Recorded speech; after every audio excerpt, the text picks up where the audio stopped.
certamente. Irmãos, vamos ainda curvar as nossas cabeças por um instante. Senhor Deus e nosso Pai, bendito seja o Teu nome, ó Deus. Te agradecemos, ó Pai, por estarmos reunidos aqui neste lugar, Senhor Deus, que Te foi consagrado. Nós clamamos a Ti, ó Pai, que Tu limpes sempre mais e mais este lugar, limpa o nosso coração, limpa a nossa mente, ó Deus, cobre-nos com o sangue de Jesus, ó Pai Santo, livra-nos, ó Deus, da presença, Pai, dos opressores, ó Deus, das forças espirituais, do mal, da maldade, ó Pai, nas regiões celestiais. Senhor, nós Te agradecemos, porque sabemos que o Senhor vive e reina eternamente, ó Pai. Que o Senhor vive e reina em nossos corações, ó Pai. Nós proclamamos, ó Jesus amado, que Tu és o Senhor da nossa vida, Pai. Nós proclamamos, ó Deus, que não aceitamos nenhuma forma de salvação que não seja Cristo, Senhor, e Cristo crucificado. Bendito seja o Teu nome, ó Pai. Louvado seja o Teu nome, ó Deus, porque Tu ressuscitaste ao Senhor Jesus. E o Senhor, Pai, a nós que cremos em Cristo Jesus, Tu nos destes, ó Pai, o selo do Espírito Santo, ó Pai, que é o penhor da Tua salvação, até o resgate da Tua propriedade, ó Pai. Louvado seja o Teu nome, Senhor. Pai, em nome de Jesus, nós repreendemos todo espírito contrário à glorificação do nome do Senhor Jesus. Nós abençoamos, Senhor Deus, este bairro. Nós abençoamos cada casa, cada vida, cada velho, cada velha, cada moço, cada moça, cada criança, Pai. Bendito seja o Teu santo nome, ó Pai. E nós te pedimos, Senhor Jesus, eu te peço, ó Deus, que Tu tome, Senhor Jesus, o Teu lugar aqui neste púlpito, neste momento. Venha, Senhor Deus, nos abençoar. Venha, Senhor Deus, partir o pão. Louvado seja o Teu nome, ó Deus. Em nome de Jesus, Pai Santo, é que nós oramos. Amém. Irmãos, eu gostaria que nós estivéssemos abordando hoje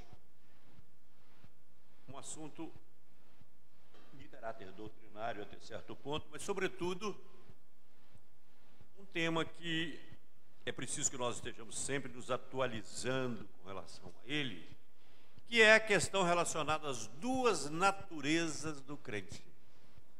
Nem todos nós sabemos, às vezes nós nos esquecemos, que nós temos duas naturezas. A Bíblia, irmãos, ela nos ensina que cada ser regenerado é possuidor de duas naturezas. Uma recebida pelo nascimento. Quando nós nascemos, nós temos uma natureza, podemos chamar de adâmica, que é aquela do DNA do velho Adão. E temos consciência que Deus nos tem dado uma natureza nova, que é recebida pelo novo nascimento.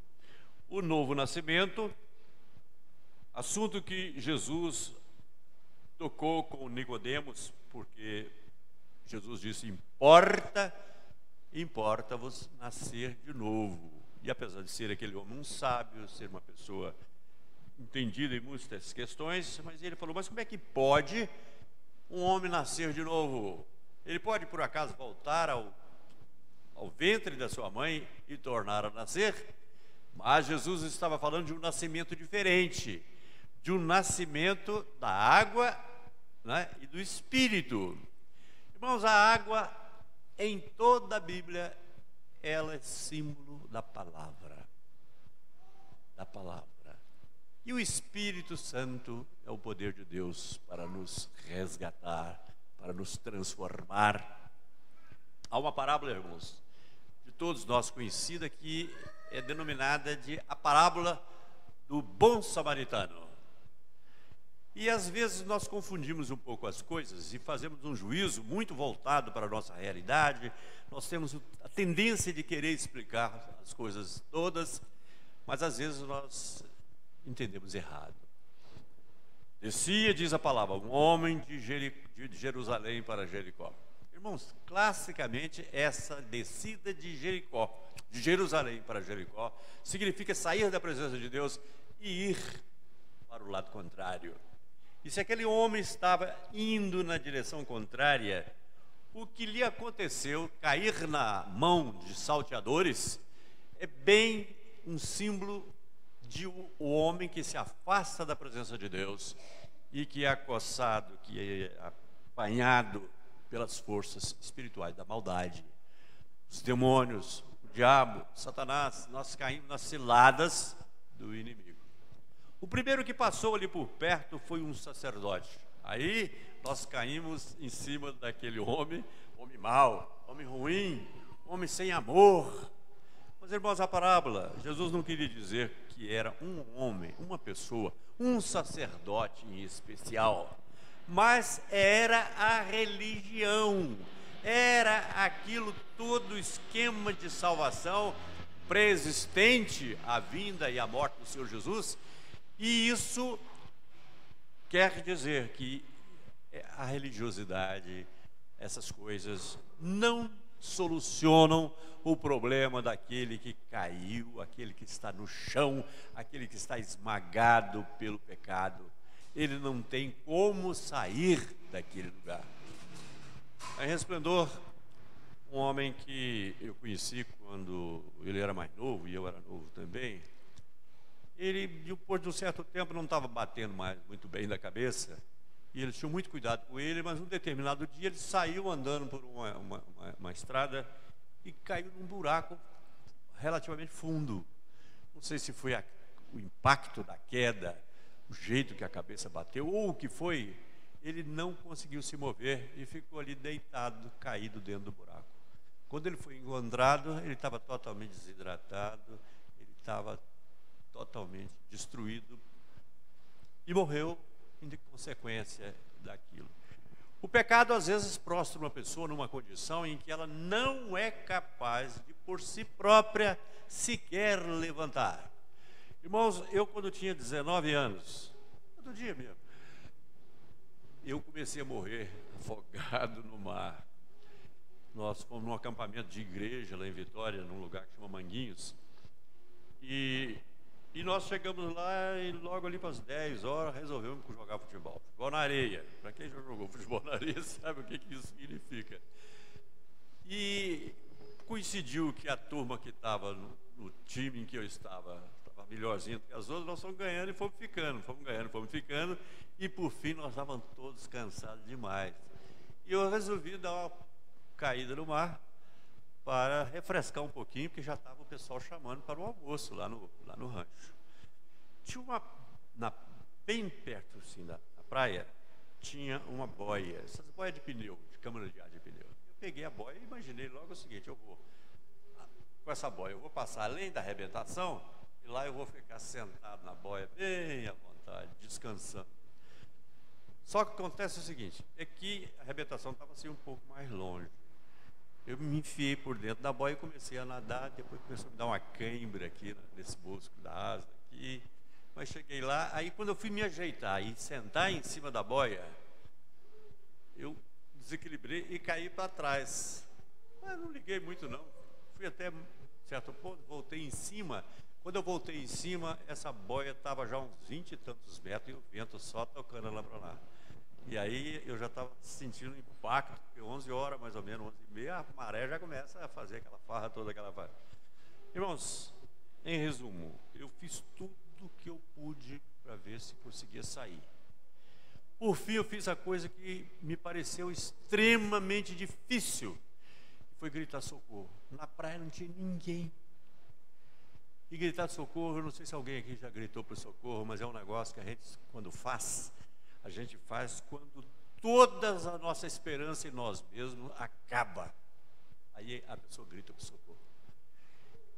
Pela misericórdia de Deus, eu acabei sendo levado pelo vento, não sei se pela própria água, pelo poder de Deus. E com isso eu escapei. Mas, irmãos, o que eu quero dizer é o seguinte: a gente, quando fica numa situação em que não tem condição de sair, só Deus. Só Deus. Aquele homem passou, veio atrás dele um outro elemento também da religiosidade do tempo, e aquilo também, o levita, não pôde fazer nada por ele. Depois veio um com o qual esse homem caído tinha um ranço de inimizade. Os irmãos sabem que Judá e Israel eram os dois reinos que se separaram quando Deus tirou o reino das mãos de Roboão, e Jeroboão ficou com as outras 10 tribos, com sede em Samaria. Então, desde aquela época que eles eram dois grupos que se degladiavam, que não estavam juntos. Então, Jesus, que era judeu, é bem representado pelo samaritano, que independente do judeu estar caído lá e ele saber que era inimigo, mas ele foi até aquele homem prostrado lá no chão e pôde cuidar dele, cuidou dele, pensou ali os seus ferimentos, botou óleo e colocou sobre o seu jumento, levou até uma estalagem, hoje nós chamaríamos de pousada, né? E deixou lá os cuidados do pessoal da estalagem e deixou dinheiro para garantir o tratamento, o pagamento, e disse que voltaria. Bem, Jesus representado aí dessa forma. E esse homem da estalagem, irmãos, é o Espírito Santo de Deus, a quem nós somos, depois de salvos, depois de libertados da morte, dessa primeira natureza de Adão, nós colocamos lá diante do Senhor a nossa vida, e Ele nos dá essa vida nova, e nós somos nova criatura. Lá em Piranga, perto da casa da fazenda desse pessoal, tem uma bem à frente, uma estrada de terra, bem cuidada, mas estrada de terra. E eu vim caminhando mais a Lourdes e andei pegando umas pedrinhas redondinhas, escolhendo ao meu critério, aquelas que eu achava que eram mais bonitinhas, independente do tamanho. Eu sei que eu peguei algumas e cheguei lá na casa, a primeira coisa que eu fiz foi pegar uma bucha e limpei uma mais clarinha, limpei uma outra. E aí as duas Marias estavam lá na beira do fogão do lado de fora, eu fui lá com as duas pedrinhas para elas. Aí peguei e mostrei para elas uma pedra suja, do jeito que ela estava lá na estrada. E já estava com a outra lavada, aqui do lado. Aí eu falei, aí Maria, é assim. Quando Jesus nos apanha, nos livra da sujeira onde nós nos encontramos, nós somos desse jeito que está aqui. Agora, depois de lavados pela palavra, depois de tratados, alguém que vem, é o Espírito Santo, aí a gente fica assim. Aí mostrei das pedrinhas, a que tinha ficado mais bonitinha depois de lavado. Isso é uma parábola para deixar. Mas é isso, na verdade, que acontece. Só que essa velha natureza não morre, não é destruída de imediato. Ela persiste dentro do nosso coração. Nós convivemos com o velho homem. E é aí que está a parte importante da salvação que nos compete realizar. É de lutar contra essa velha natureza, lutar contra esse velho homem, esse que desesperadamente é mau, porque veio de Adão. É isso? Todos os homens receberam essa carga maligna desse pecado. Essa nova natureza de Deus mesmo é de Deus mesmo e, portanto, inteiramente boa. Mas dentro em nós existe uma velha natureza. Irmãos, o velho homem gosta de muitas coisas. E como a velha natureza, aquele que vive ainda a natureza antiga, ele não tem acesso ao conhecimento de Deus. Há um versículo, talvez eu não lembre exatamente, mas que menciona que o rei desse século, Satanás, cegou as pessoas que não amam a Deus, que não são do Senhor, cegou-as de modo que elas não conseguem ter entendimento das coisas de Deus. É uma cegueira.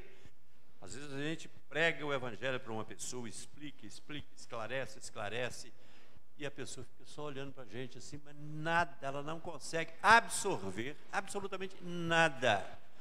é porque, na verdade, a Bíblia também afirma que Jesus claramente disse que se o Pai não trouxer a pessoa a Ele, de modo algum ela poderá vir. Mas o Senhor também nos garante que quem o buscar, de maneira alguma ele jogará fora. Então essa é a questão com a qual nós precisamos viver. A salvação é dom de Deus, é perfeita, é completa. Nós somos nova criatura em Deus. Mas é necessário que nós sacrifiquemos a velha natureza. Isso não é fácil. Não existe uma fórmula mágica para isso. Mas, irmão, se você quiser matar um animal, se eu falar algum trem errado aqui, o Lívio vai dizer o que é. Mas uma das formas que eu acredito muito boa é prendê-lo e não tratar dele. O Tiago, aquele meu filho caçula, ele resolveu um dia e armou em cima de uma laje que tem lá em casa. Ele armou lá uma armadilha de pegar rato, de pegar ratazana. Botou um fubazinho lá dentro e esqueceu daquilo, uns 3 ou 4 ou 5 dias, sei lá, que ele lembrou, foi lá, viu o que tinha acontecido? Tinha 4 rolinhas mortas lá dentro. Até hoje ele tem uma tristeza, uma verdadeira paixão por ter provocado isso. Irmãos, o que nós podemos fazer para que um animal fique forte? É tratá-lo bem, não é isso? É fazer aí, ter todos os cuidados que a medicina veterinária já coloca à disposição e tratar e alimentar, né? Eu li quando criança, meu avô me deu aos 6 anos, no meu aniversário de 6 anos, ele me deu um livro famoso na Inglaterra que se chama Beleza Negra. É a história, a autobiografia de um cavalo. Uma história muito interessante e aquele cavalo vai descrever na vida dele e a vida dos outros cavalos da fazenda, o que aconteceu com eles mais tarde. Então, ele, pela beleza que ele tinha, por ser um animal diferente, ele teve uma vida bem diferente dos outros. Mas ele ainda pôde ver animais que foram do tempo dele, depois em carroça, em trabalho pesado, no frio, e como é que eles, inclusive, foram acabando aquele grupo. O animal bem tratado vai responder efetivamente a isso. Assim, irmãos, imagine a nossa condição no nosso dia a dia. A velha natureza se manifesta, ela abre a boca. Tem um passarinho, deixa eu ver se eu lembro o nome dele, godero. Quem conhece godero? Conhece, Lívio? O godero é um passarinho pequeno. E quando a mãe vai levar comida para ele no ninho, o godero fica com a boca aberta, um tanto que parece até que vai engolir a mãe dele que está chegando. E daí vem na roça, lá para aquele interior meu, até um verbo criado, goderar. A mãe gosta o que ele quer e o que ele espera. Nisso nós podemos saber que o Senhor nos fortalece, que o Senhor nos tem diante dele com o interesse de que nós possamos ser transformados de acordo com o propósito, o plano original de Deus, em que nós temos, pela misericórdia dele, uma participação. Davi, no Salmo 51, versículo 5, ele diz o seguinte: eis que em iniquidade fui formado, e em pecado me concebeu minha mãe. Em pecado me concebeu minha mãe. Não quer isso dizer necessariamente que ele tenha sido concebido num momento em que sua mãe estava em pecado relativamente adultério, alguma coisa dessa, mas que ela era pecadora. Ela era pecadora, seu pai era pecador. E aí muitas pessoas ficam sem saber o porquê de Jesus, Filho de Deus, ter sido enviado à terra e ter nascido nas condições em que ele nasceu. De forma alguma Jesus poderia ser filho de José, porque se ele fosse filho de José, ele estaria na mesma condição de descendência de Adão, estaria debaixo do pecado original, igual qualquer outra pessoa. Mas Maria era um ser humano, ela também era descendente de Adão. Contudo, irmãos, a gente percebe que a Bíblia, Deus considera muito as questões relacionadas ao nosso nascimento, à nossa vida, em relação ao Pai. Eu posso dizer aqui alguma coisa errada, depois do culto, o Lívio, que é da área, ele pode me dizer, não, você está errado nisso, assim, assim. É o seguinte, quando meu primeiro filho ia nascer,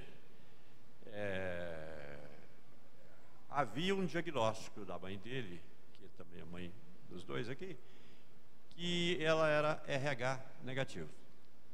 Ora, o RH negativo significa que ela não tinha no seu sangue o fator RH, que é um fator que recebeu esse nome por causa de um macaco, o macaco Rhesus.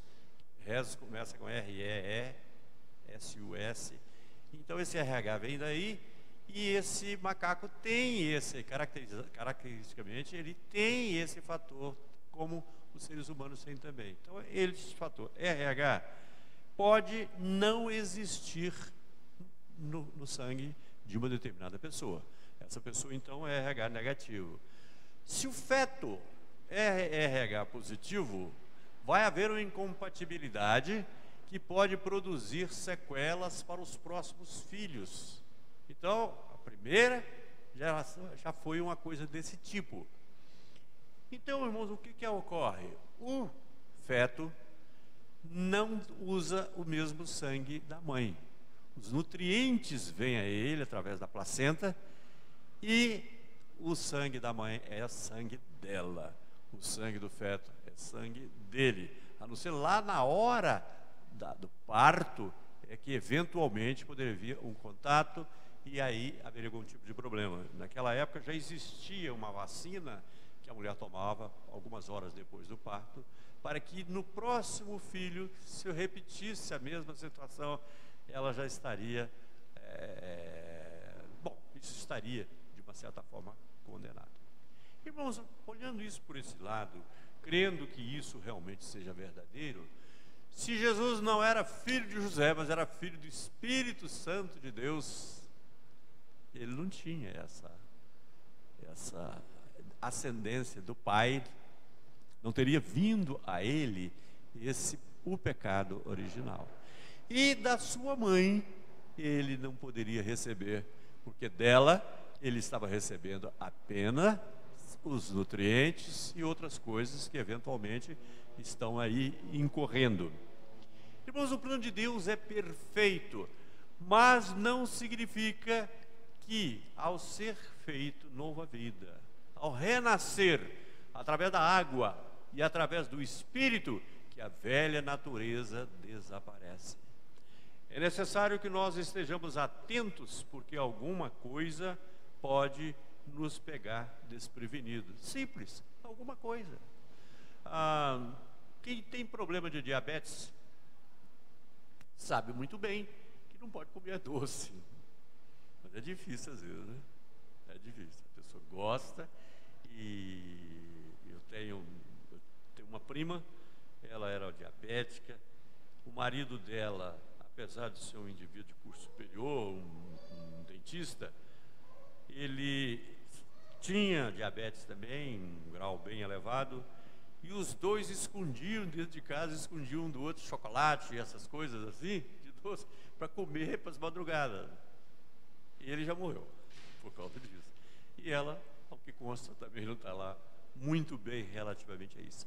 Se a pessoa sabe que alguma coisa lhe faz mal, se a gente sabe que em algum lugar não é propício à nossa presença, porque ali pode ter algo que mexe lá com algo dentro de nós, algo pecaminoso, proveniente da velha natureza, o que nós temos que fazer, o que o homem e a mulher têm que fazer, é se afastar efetivamente daquele ambiente, daquelas coisas que certamente vão levá-la a fortalecer o velho homem. E à medida que o velho homem vai ficando forte, ele começa a dominar o novo homem. Se o novo homem não vencer, vai acontecer que o velho homem se fortalece novamente. E talvez o velho homem subjugue o novo homem.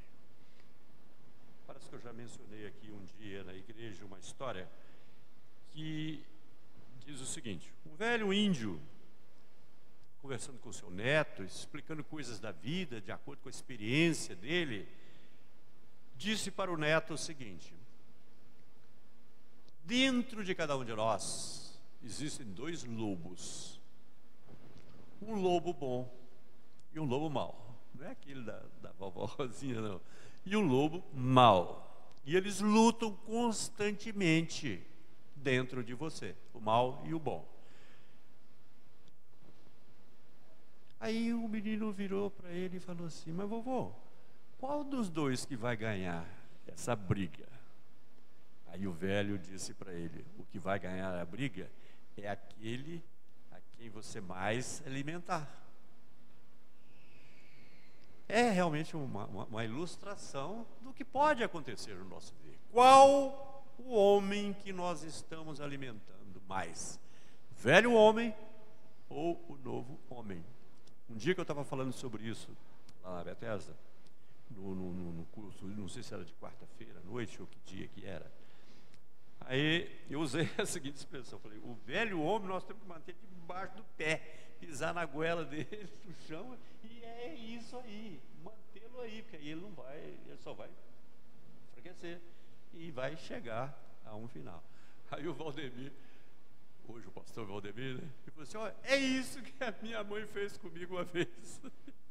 Ele fez alguma coisa muito errada lá, não sei o quê, dizendo que a mãe dele jogou ele no chão, e ele era pequeno certamente, né?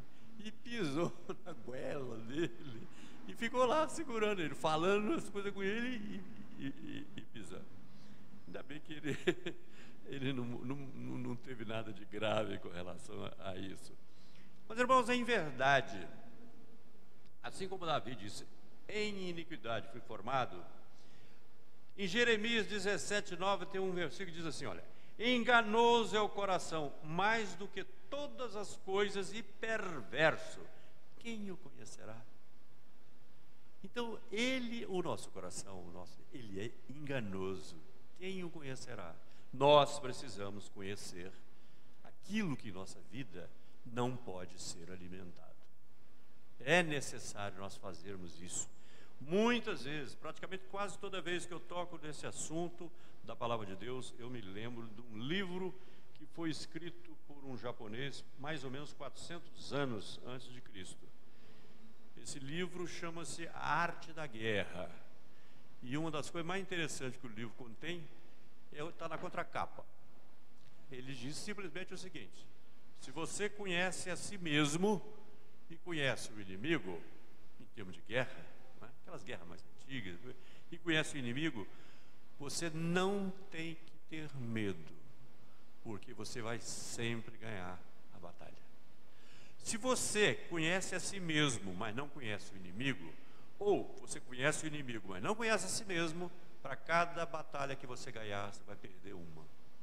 E se você não conhece nem a você e nem ao inimigo, conhecer no sentido de saber o potencial dos quantos soldados, do armamento, as condições para enfrentar a guerra, todas as batalhas você vai realmente perder. Irmãos, nós precisamos conhecer a nós mesmos através do que diz a Bíblia. A palavra de Deus é que nos mostra o caminho. Lâmpada para os meus pés é a tua palavra e luz para os meus caminhos. Irmãos, uma noite eu tinha ido, era o meu tempo de faculdade, eu trabalhava no estado, eu era escrivão de polícia. E volta e meia mandavam a gente, os escrivães do cartório da corregedoria, arranjava aí um delegado especial para ir resolver uns problemas aí pelo interior. E houve uma ocasião que eu saí daqui de Belo Horizonte com um capitão da polícia e mais uma outra pessoa, que era um motorista. E saímos num Jeep Toyota. Quem conhece Jeep Toyota sabe como é que aquele trem pula. É dureza. E fomos ali para aquele lado de perto de Valadares, um lugar, não sei se foi perto da corrida, onde existem muito eucalipto, não sei se é da Senibra ou de quem que seja ali. E era uma questão que pôde ser resolvida relativamente rápido. E nós voltamos para o lugarzinho, dormimos à noite, tinha que sair de madrugada para pegar o trem que vinha de Vitória, passar em Valadares, era um misto, era bem de madrugada. E aí começou a chover, uma chuva torrencial, vamos usar um termo que a gente não usa todo dia, né? Uma coisa horrorosa, e uma noite extremamente escura. Esse danado desse delegado, que era um velho cabeça branca, arranjou lá, deram para ele meio saco de limão. E ele não ia aguentar carregar meio saco de limão de jeito nenhum. Resultado, eu chego lá na estação, tinha que ir para a estação, lá vai eu levando aquele saco debaixo de chuva. A água está caindo, e água, e no escuro. Eu falei, como é que eu vou chegar? Não tinha uma lanterna, não tinha luz, não tinha nada. De vez em quando dava um relâmpago, a gente ajudava a caminhar um bocadinho. Mas depois nada. Aí eu cheguei à conclusão seguinte: eu não tenho que sair do buraco. Enquanto eu estiver pisando, estiver choque, lá eu sei que eu estou numa rieira, né? Igual o pessoal fala lá no mato. Aliás, para quem não está acostumado a andar debaixo de chuva em estrada de terra, joga na rieira, ou seja, onde a água já fez um leito, joga a roda ali, um lado e vai, porque aí você não escorrega mais nem para lá, nem mais para cá, você já vai por ali afora. E eu fui pisando e fazendo aquele barulhão danado. Cheguei na estação lá de trem, lá, imundo, você pode imaginar, de barro, e tinha uma bica de todo tamanho lá num canto. Eu entrei lá de roupa mesmo, para limpar um pouquinho, para poder pegar o trem. Estou lembrando disso por quê? Porque quando nós lemos que a palavra de Deus é chamada de lâmpada para os meus pés e luz para o meu caminho, o homem que não tem a palavra de Deus, ele vai amassar barro igual eu estava amassando naquele tempo, lá dentro daquela chuva. Tinha que usar toda a perspicácia para não cair, não esbarrar na cerca de arame do lado direito ou no barranco do lado de cá, que era uma estradinha realmente estreitinha. Irmãos, a nossa vida, ela é marcada por essa luta essa talvez seja a verdadeira e grande, decisiva batalha espiritual. Eu acredito que muita gente fala de batalha espiritual pensando em briga, em luta entre o bem e o mal. Irmãos, o mal vai sempre perder, o bem vai sempre ganhar neste plano espiritual. Mas no nosso coração, isso vai depender de muito esforço da nossa parte. Não é fácil. É preciso que nós morramos para o velho homem cada vez mais, morramos para essa natureza de Adão, para vivermos para a nova natureza, segundo Jesus. Nós somos descendentes de Adão, a velha natureza, a nova vida, ela vem do Senhor Jesus. Paulo diz: Ele nos deu vida quando nós estávamos mortos em nossos delitos e pecados. Em Romanos 3, 10, 12 tem as seguintes palavras: não há um justo, nenhum sequer. Não há ninguém que entenda, não há ninguém que busque a Deus. Todos se extraviaram e juntamente se fizeram inúteis. Não há quem faça o bem, não há nem um só. Deus nos diz que nenhum dos não regenerados não seja refinado, não seja de boa educação, uma pessoa capaz, uma pessoa de temperamento amável, ou generoso, ou caridoso, ou mesmo religioso. Quantas pessoas a gente encontra que é desse jeito, né? A gente fala até assim: só falta converter. Mas faltou converter, não vai adiantar nada a sua religiosidade. Nenhum deles, no entanto, é justo, nenhum deles o entende ou busca. Essa é a grande verdade, irmãos.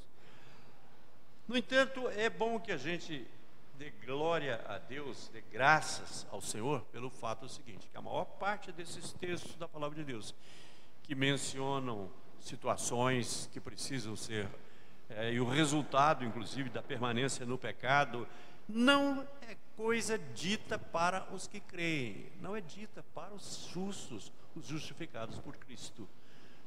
Mas nós precisamos conhecer os dois lados para nos sentirmos verdadeiramente animados de saber que o Senhor que nos salvou, Ele nos adestra, Ele nos prepara para que nós possamos agir, para nós possamos ser aquele povo santo, raça eleita.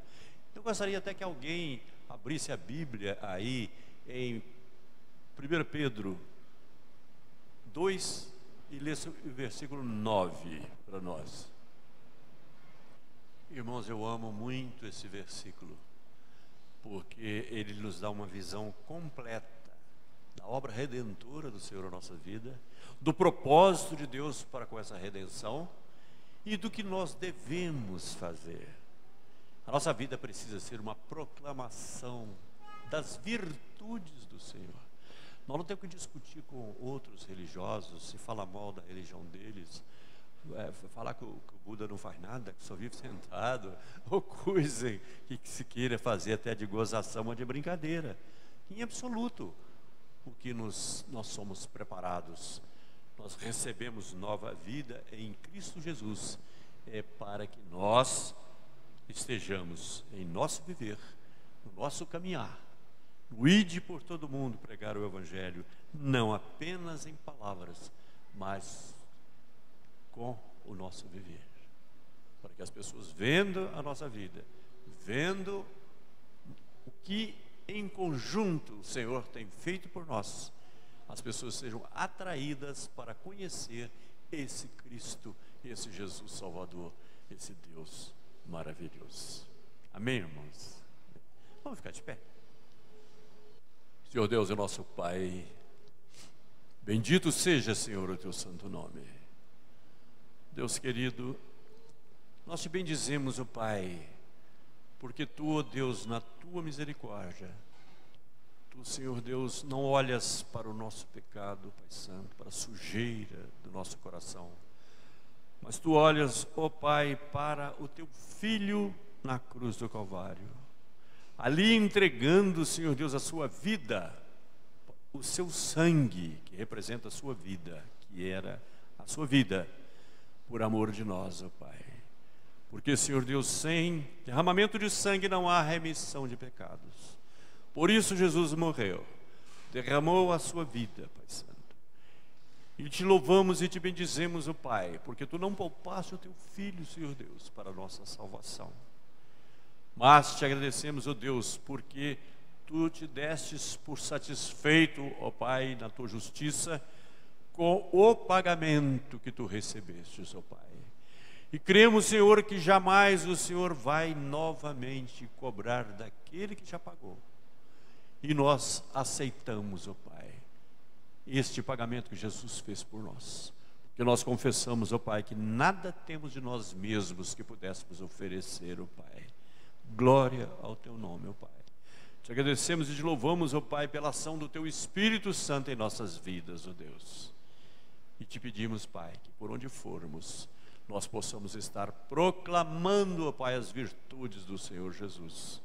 Nós possamos, Pai, estar levando a outros lugares, Senhor Deus, ao alcance de outras pessoas, o maravilhoso perfume de Cristo, Pai Santo. O teu nome, Pai, louvado seja o teu nome, ó Deus, em nome de Jesus Cristo, Pai Santo. Recebamos a bênção, irmãos. Irmãos, hoje é o segundo domingo do mês e aos segundos domingos do mês nós realizamos, eu acho que a mesa não deve ficar muito para lá não, deve ficar aqui bem na frente sempre, né? Mas, irmãos, louvado seja Deus, porque esse sacrifício, essa ação redentora do Senhor Jesus, não é algo para que nós esqueçamos, não é algo para que nós deixemos em segundo plano, mas é algo para estar constantemente diante de nós. E foi com esse intuito, foi com essa ideia, bíblico. Esse ideal é que Deus estabeleceu ainda lá no Egito essa cerimônia em que o sangue de uma vítima foi aspergido nas portas, nas ombreiras das portas e na verga das portas, ó Pai. E assim, ó Deus, nesse ato de fé, Senhor, nos sacrifícios do sangue, o anjo passou além daquelas portas, ó Pai. Mas aplicou, Senhor Deus, um castigo, aplicou, Senhor Deus, aquilo que Tu havias determinado sobre aqueles que não criam no Senhor. Bendito seja o Teu santo nome, porque o Senhor Jesus instituiu, estabeleceu para aqueles que creem nele, para quem crê na sua vida, no seu sacrifício.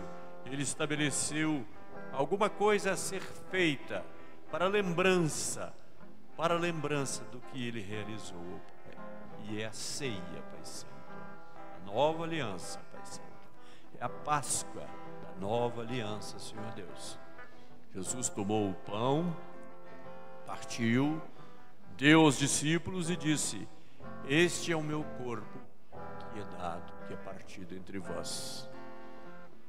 Depois o Senhor,